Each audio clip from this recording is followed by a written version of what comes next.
Polar Bear Design's Ursium and Xentium 2 are the ideal in-room thermostats for your project.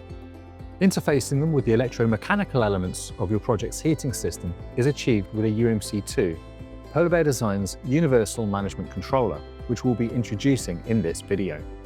The UMC2 provides 8 configurable relay outputs that can be used for a variety of control applications, from operating manifold actuator heads, driving relays for electrical underfloor heating mats, to signaling demand to boilers, pumps, and more.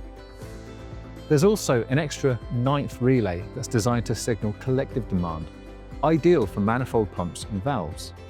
Each UMC2 has an input for a supply voltage which is switched through the internal relays to the outputs, simplifying the wiring of the loads being controlled. This supply can be low voltage or mains voltage and is protected by a 5 amp fuse. Whilst the original and still primary role of the UMC is to interface with heating equipment on behalf of the thermostats in the system, as of recent firmware updates, the UMC2 itself now hosts the same thermostat logic as found in the Xentium 2 and Ursium. These virtual thermostats open up a variety of new system topologies and offer the chance to make every room a Polar Bear room. The thermostat zones hosted by the UMC have the exact same features as zones hosted by Ursium and Xentium 2, including support for multi-stage heating and cooling, floor monitoring, AC control, and our sophisticated approach to temperature measurement and blending. It's in the sensor inputs that are used by these built-in thermostat zones that we see the first difference between the two models of UMC2, RS1 and ETH. UMC2 RS1 has 4 input ports, UMC2 ETH has 8. This isn't the only difference. The ETH version adds the A-bus connection required for direct AC control, and of course the Ethernet port that gives it its name. These thermostat zones are not enabled by default. They're activated by the application of a license. There are 2 types of license, one for zones with direct AC control and one for zones without. And a license is required for each zone. Purchasing and applying the licenses is done using our PBconfig software.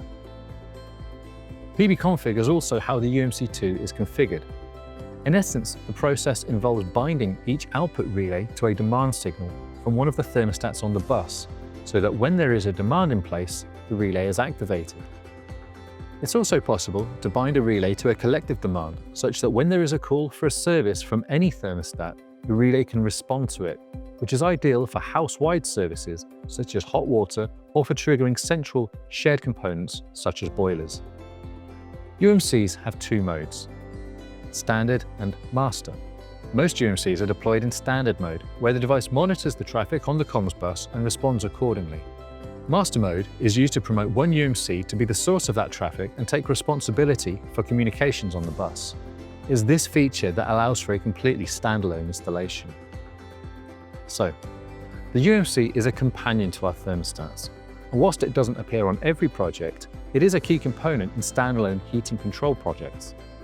For more information, head to www.polarbeardesign.co.uk or reach out to us on social media.